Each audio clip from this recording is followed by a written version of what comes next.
예. 이 방금 보신 김종인 위원장 말고도요, 여당 간판들의 메시지도 참 날카로워지고 있습니다. 이번에는요, 이해찬 대표 차례입니다.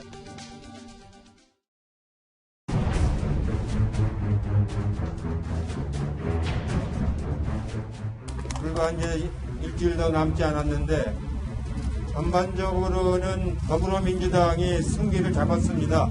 이번에 더불어민주당이 제1당이 되고 더불어시민당과 함께 과반수를 넘겨서 국정을 안정적으로 끌어갈 수 있는 승기를 잡았습니다. 압승할 수 있는 기회를 반드시 만들어 주시기를.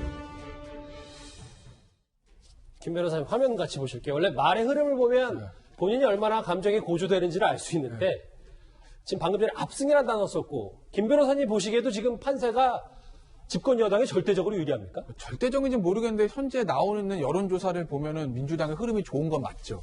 물론 그 여론조사가 꼭 본선에서 어떻게 작용하는지에 대한 여러 가지 설왕설래 얘기들이 있을 수는 있어요. 어쨌든 현재까지 나와 있는 여론조사 보면 민주당이 여론 흐름은 좋습니다. 근데 이제 참 이번 선거 재밌는 게요.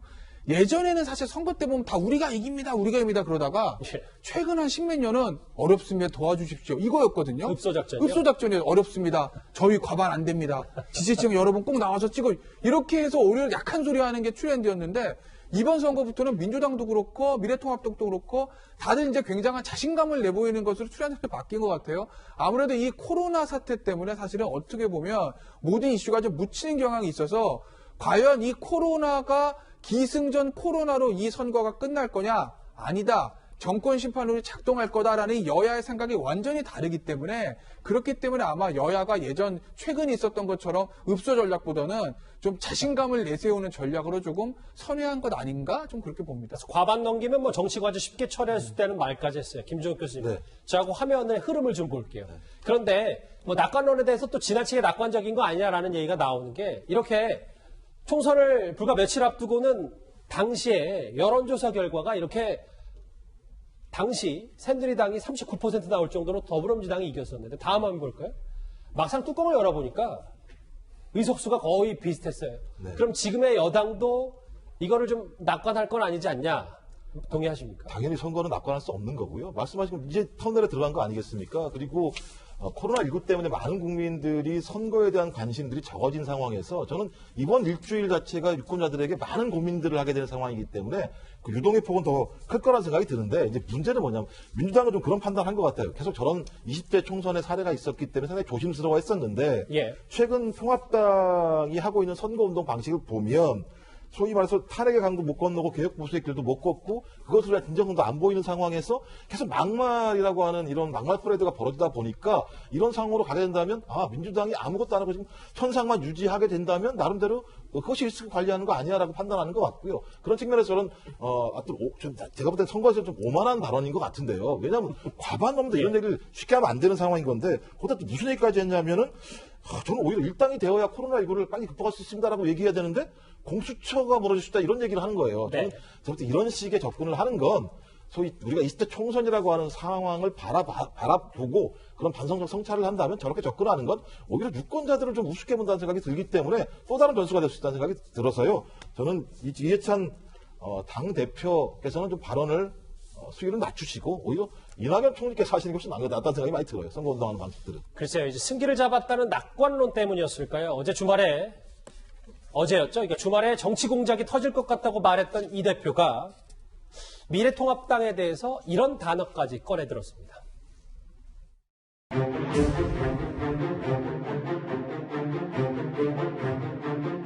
옛날에 조폭들이요, 이 팔에다가 문신을 하면서 착하게 살자. 미래당은 무슨 미래당입니까? 지금까지 해온 게 전부 다 발목 잡기, 토착 외고 그런 거 아닙니까? 그러니까 어제 저희가 집권 여당 대표의 음모론 발언, 주말 사이에 정치 공작 두세 개 터질 것 같다고 얘기를 전해드렸었는데 또 그 얘기가 전해지자마자 어젯밤에 토착 외구라는 얘기를 제1야당한테 했거든요. 그러니까 정치적으로 싸우더라도 좀 품격이 있어야 되는데 이런 발언들이 자꾸 나오면 중도층이나 무당층 국민들은 정치를 혐오하게 돼서 투표지 안 갈 것 같은 그런 우려가 많이 들고요. 윤호중 사무총장이 지금 황교안 대표를 에마에 비유하고 박형준 선대위원장을 시종에 비유한 것도 저는 상당한 문제라고 보거든요. 제1야당 대표를 에마에 비교해버리면, 말에 비교해버리면 나중에 선거 끝나고 협치 야당이랑 안 할 건가요? 그리고 미래통합당이 이번 선거에서 어떤 결과를 얻고 더불어민주당이 뭐 일당이 될지 과반이 될지 현재로서는 미지수고 모르겠습니다만 어쨌든 몇 석을 얻더라도 제1야당이라면, 제1야당이 될 가능성이 높은 정당이라면 최소한의 선은 지켜야만 사실상 21대 국회가 열리고 나서 같이 법안도 통과시키고 예산안도 심사하고 상임위도 열고 국정감사도 하고 할 게 얼마나 많은데 토착 외구라는 말로 마치 우리나라 사람들도 아닌 것처럼 규정해버리면 이건 대화를 안 하고 또 싸움의 정치를 계속하겠다는 말입니다.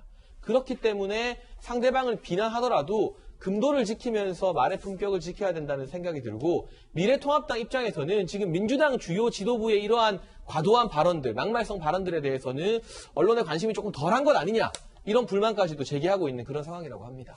그런데 지금 뭐 토착 외구라는 단어를 꺼낸 이해찬 대표도 있지만 사실 뭐 아까 차명진 후보, 뭐 김대호 후보 얘기도 어제 저희가 이번 주 차례로 짚어봤어요. 그런데 여당도 지금 막말 논란에서 자유로울 수 없는 게 여러 사례들이 있더라고요. 특히 그 민주당에서 문제가 되는 건 이제 그 선거와 관련한 감수성 문제가 많이 지적이 되는데 예. 지금 그 홍성국 후보 더불어민주당 그 세종갑 그 후보입니다만 지난 작년 11월에 그 어느 강연에서 아내도 한 명보다는 두 명이 낫죠 이런 얘기도 하고 둔산 화류계가 어떤지 좀 봤는데 아무것도 없더라. 이 말이 나왔을 때 한때 굉장히 논란이 됐는데 그냥 시간이 지나면서 자연스럽게 묻혀버렸죠. 민주당에서는 그동안에 약간 그 미투 논란이 있어서 정치인 몇 명이 문제가 됐고 최근에 지금 이해찬 대표가 거론하고 있는 N번방 관련 음모론도 사실은 이런 선거와 관련된 문제가 아니겠습니까? 이런 부분에 대해서 굉장히 조심을 해야 될 것 같고 특히 아까 우리가 잠깐 논의했던 것처럼 그 김종인 통합당 선대위원장 같은 경우는 막말 논란이 나오니까 본인이 직접 그 90도로 허리를 숙이면서 3번이나 사과를 했는데 지금 여당에서는 어떤 막말이나 어떤 그 성적인 문제 이런 거에 대해서는 아직까지 그렇게 뚜렷한 사과가 없는 것처럼 넘어가기 때문에 이 부분에 대해서는 유권자들이 어떻게 평가를 내릴지 지켜봐야 될 것 같습니다. 일단 뭐 이해찬 대표 토착 외구 발언에 대해서 미래통합당 측은 조금 전에 천박하다 뭐 이렇게 반박까지 했습니다. 그런데 이해찬 대표는 외부로 향한 겨냥 말고도 어제 열린민주당을 향해서도 맹공을 펼쳤습니다. 화면 만나보시죠.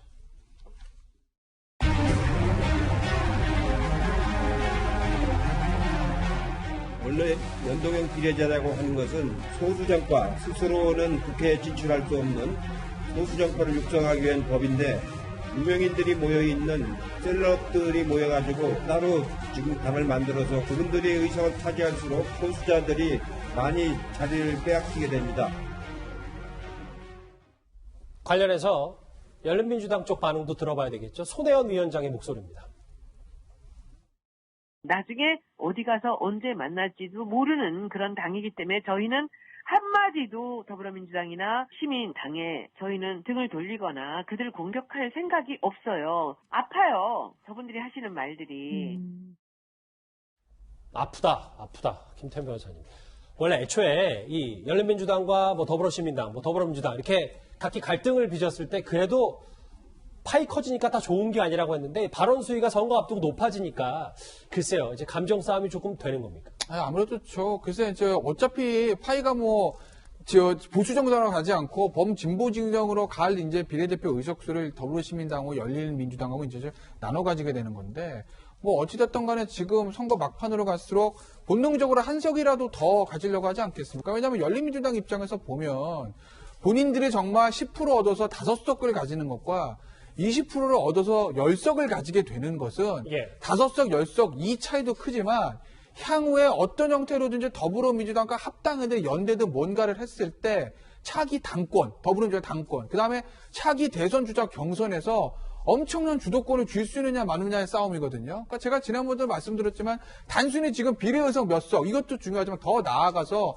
그 이후에 총선 이후에 여권의 내부의 어떤 권력 투쟁의 시초기 때문에 열린민주당과 더불어민주당이 최소한 비례의석을 한 석이라도 더 갖기 위해서 막판까지 내부적으로 좀 경쟁을 할 수밖에 없는 구조일 겁니다.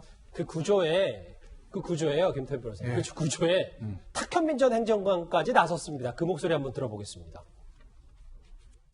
모든 일에 대통령은 어땠고, 뭐, 국정이 어떻고, 대통령은 어떻고를 계속 얘기하고, 또 한쪽에서는 대통령을 지키겠다느니, 뭐, 대통령을 위한다느니, 뭐, 계속 그런 말을 하는데, 대통령 지지율이 여당 지지율보다 높고, 글쎄요, 꼭 뭐 열린 민주당만 지칭하는 게 아니고, 이 범여권에 대해서 탁현민 전 행정관이 뭐 따끔한 일침을 날렸다고 하는데, 글쎄 선거가 정말 코앞으로 다가온 것 같습니다. 4월 총선 6일밖에 남지 않은 총선 얘기 여기서 정리하고요. 지금까지 들어온 소식 가운데 댓글 5개가 들어왔습니다. 차례로 만나볼까요? 막말 사과, 미래통합당은 막말 사과당인가? 예.